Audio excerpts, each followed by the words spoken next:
Olá, gente, como prometido, mediunidade.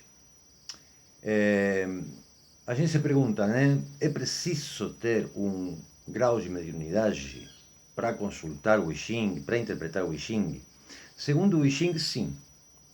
E segundo a minha experiência particular, também. Agora, a gente não tem que entrar naquela interpretação meio supersticiosa respeito da mediunidade, do mesmo jeito que não temos que fazer isso com a sincronicidade.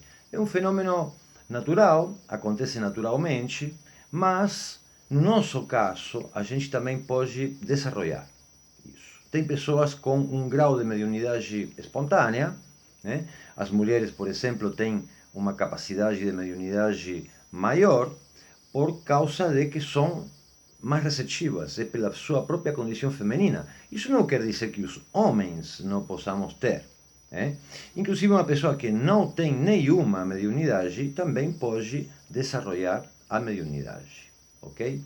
Há uma grande confusão, resultado da mistificação supersticiosa própria do Ocidente, que vê na mediunidade ou na sincronicidade um fenômeno muito raro, muito fora do comum, muito louco. Não é nem louco, nem comum, nem raro. É algo mais natural do que a gente acha. Mas a gente não pode ver isso desde o pensamento mágico infantil, né? E depois, por outro lado, também tem um grande oportunismo a respeito desse assunto, que se manifesta de várias formas. Se manifesta com sensacionalismo, né? Aqueles vídeos com aqueles títulos chamativos, você é médium, né? E depois você vai ver lá dentro e não tem nada sério. Ou também o oportunismo daqueles líderes religiosos, né? Que se aproveitam, se constituem em médiums, em representantes, né, de Deus, e se aproveitam de pessoas com uma tendência supersticiosa, que são fáceis de enganar, né? Enfim, tanto o sensacionalismo vende, como a mentira vende, principalmente nesses meios, né? Então a gente não vai encarar desde esse lugar, porque a mediunidade é um conceito que foi vulgarizado, mas é um conceito sagrado, e que tem a ver com a capacidade de entrar em contato com a divindade e de que a divindade entre em contato com nós.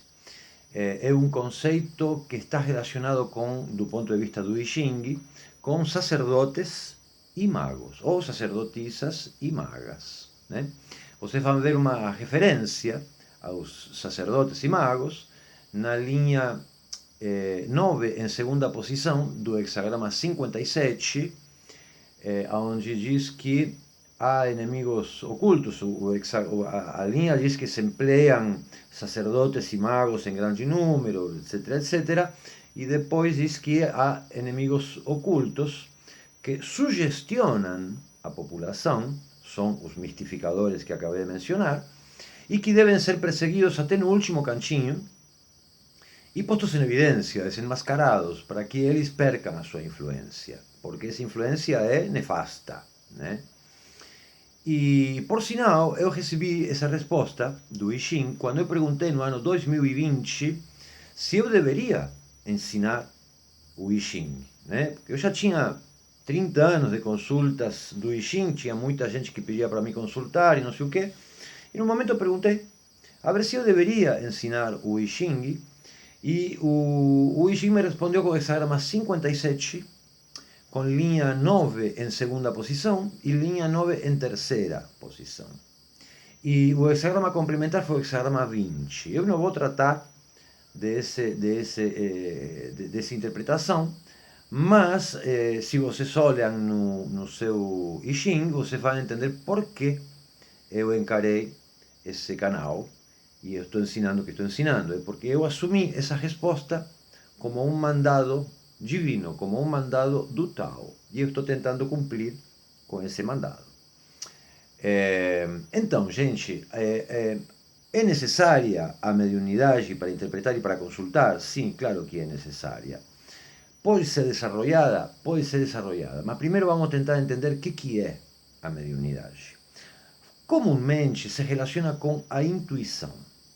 mas a intuição é só uma pata do assunto. Do mesmo jeito que os sacerdotes são os representantes da humanidade perante Deus, perante o Tao, perante a divindade, e os magos são os representantes da divindade perante a humanidade, tem duas formas de mediunidade. A gente precisa das duas. Porque isso, para ser levado para frente de maneira intensa, de maneira profunda, realmente precisa das dotes de sacerdócio e de magia. Porque você acaba tendo uma capacidade de interpretação que às vezes nem você próprio entende como é que você tem essa capacidade. Se entende a mediunidade comumente só como o resultado de uma grande intuição. E é verdade sim que é uma das patas do assunto, mas cuidado, também não tem que confundir a intuição com a percepção por sinais. Que a percepção por sinais, em geral, não passa de ser um preconceito, que pode acertar ou não. É como quando você se forma uma opinião de uma pessoa por um comentário de outra pessoa, por uma fofoca, ou pela aparência da pessoa, pelo aspecto, ou por uma foto, inclusive, hoje em dia tem muito isso, A gente se forma uma ideia de uma pessoa porque vê uma foto e diz, essa pessoa é assim, Ou por uma atitude momentânea da pessoa, E você se forma uma opinião, aí depois você vai e conhece a pessoa e vê que a sua opinião estava totalmente fora da realidade. Isso é muito comum, principalmente nesses dias. Então, não é isso a intuição. A intuição é outra coisa. A intuição é um saber instantâneo. É uma coisa que chega. É uma visão. É uma coisa que você não entende nem de onde que saiu. Pode ser um sonho, sabe? Mas não participa a especulação. Não tem um processo racional no meio. É uma coisa que chega chegando. É um raio que desce e plac, e tem uma informação significativa. Isso é a intuição. E há muitas pessoas que têm um altíssimo grado de intuição, mas depois não sabem o que estão vendo. Elas recebem as visões, mas depois não conseguem entender o que estão vendo. Não conseguem transmitir o que estão vendo. Não conseguem traduzir o significado simbólico daquela visão para uma linguagem textual, para uma linguagem literal, que possa ser utilizado na vida concreta, na vida real.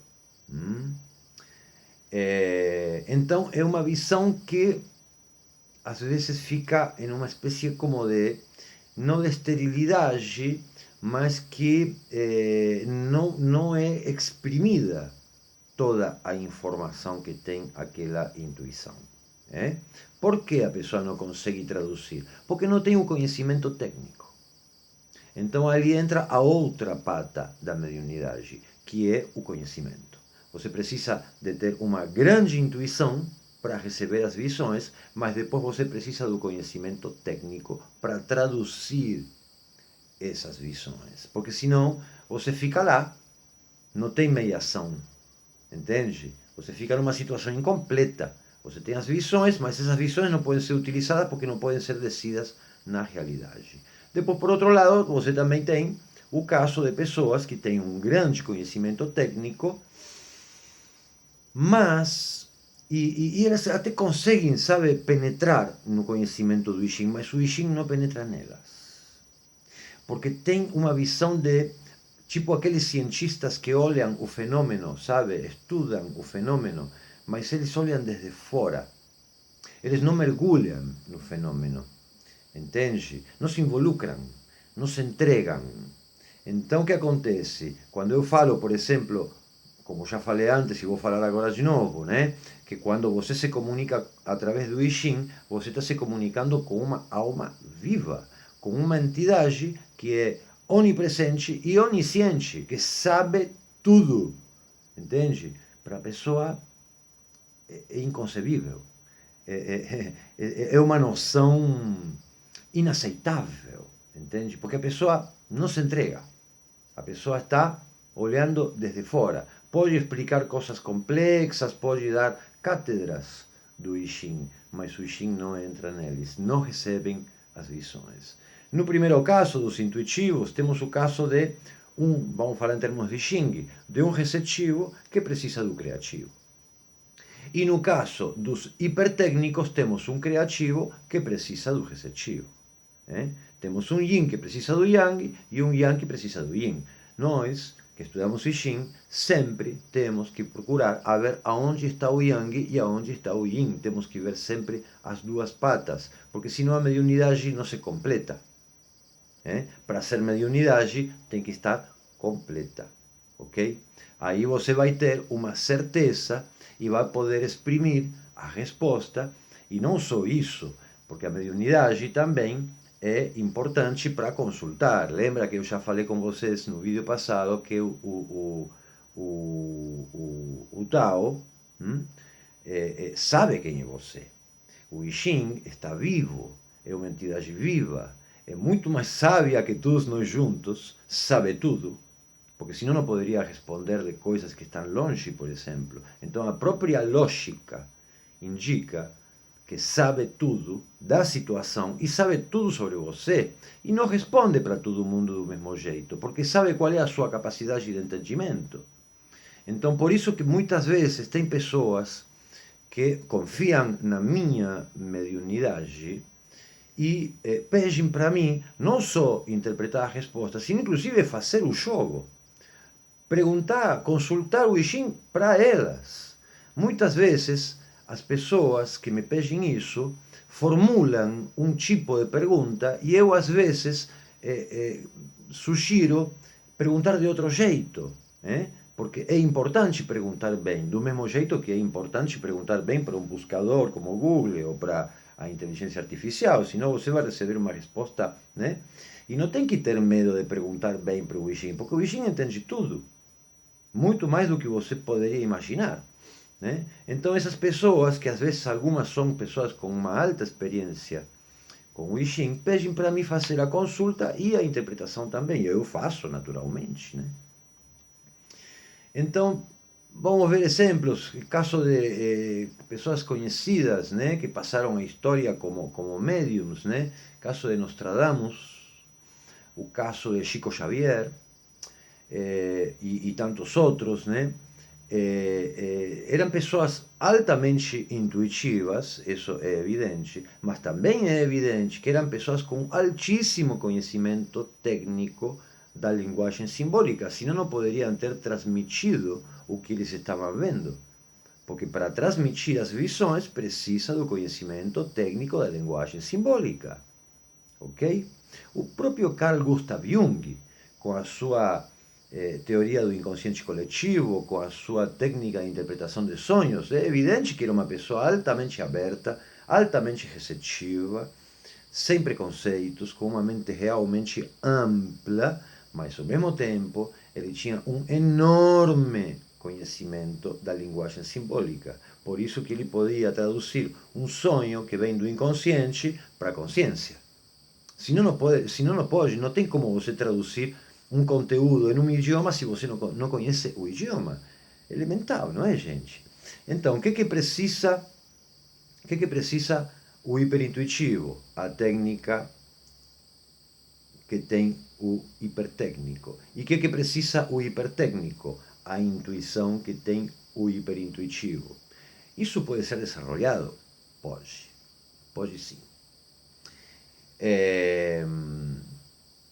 Basicamente, para desenvolver a mediunidade, logicamente que você precisa estudar, mas você precisa lograr um estado.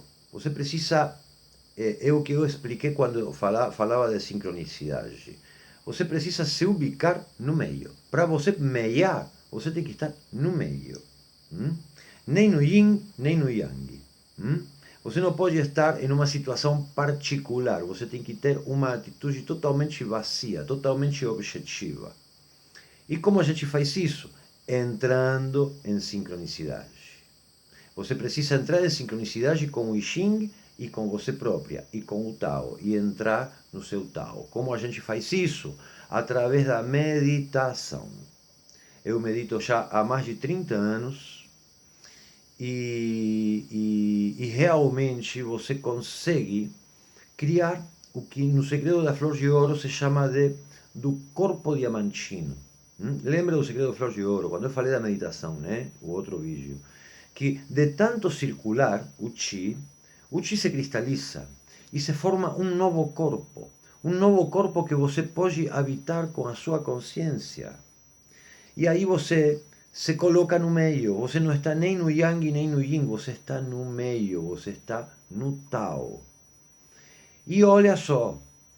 Essa situação de você entrar em sincronicidade é o que gera a mediunidade. Como gera a sincronicidade? Através da meditação. Tá vendo? Não é à toa a sequência dos vídeos. E essa situação de sincronicidade transcende, inclusive, a utilização do próprio Xing. Chega um momento que você começa a pensar nessa linguagem e você não precisa nem consultar com o Xing. Ou às vezes você vai e consulta e você lê a resposta e diz, claro, já tinha pensado isso, sim. Entende? E é muito interessante e é muito gostoso também, gente, que eu não lembro se eu falei ou não falei, mas quando você entra em sincronicidade, você recupera a sua natureza, o seu receptivo, e você recupera o seu tempo, o seu criativo. E aí você entra em contato com o seu talento natural, com a sua vocação. E você vai poder saber se está ou não está exercendo a atividade certa, porque quando você exerce a atividade certa, você vai desfrutar do primeiro momento, até se essa atividade impõe um nível de esforço enorme. Ainda assim, você vai desfrutar. A mediunidade é para todo mundo? Não, gente, nada é para todo mundo. Esse mundo precisa de uma variedade de talentos, porque senão a comunidade não funciona. Agora, quem tem intenção de desarrollá-la tem que criar o vazio. E o vazio se cria através da meditação. E esse vazio é o que vai permitir o conteúdo natural ingressar em relação com a sua natureza. Se está procurando a pessoa ideal, companheiro, companheira, primeiro você tem que se encontrar a você própria, a você próprio. Você tem que cultivar a relação com você. Para você encontrar um outro, você tem que ser alguém. Você tem que ser você, na sua natureza, no seu talento, com o seu receptivo e o seu criativo. E isso, gente, vai muito além de desenvolver a mediunidade como uma capacidade de interpretação, né? E de consulta do oráculo. E isso é válido para qualquer oráculo. Então, gerar o vazio, entrar em sincronicidade, vai ser o que vai desenvolver a mediunidade. Espero ter dado uma explicação. A ideia é ter as duas asas, gente. É voar com as duas asas. Se você voar com uma, vai virar em círculo. Voa com a outra, vai virar em círculo. A ideia é voar com as duas e ir lá, no seu Tao, na sua direção, no seu destino, o que corresponde com a sua natureza. Essa é a ideia. Então, gente, se precisar de consultas, lembrem que eu estou recebendo consultas pelo WhatsApp. Para inscritos, eu estou cobrando apenas R$20 por cada consulta. E não esquece de dar like, não esquece de compartilhar, não esquece de fazer os comentários e de perguntar o que quiser perguntar. Tá bom, gente? O próximo vídeo vai tratar eu acho que vai tratar de como perguntar corretamente para o I Ching. Até mais.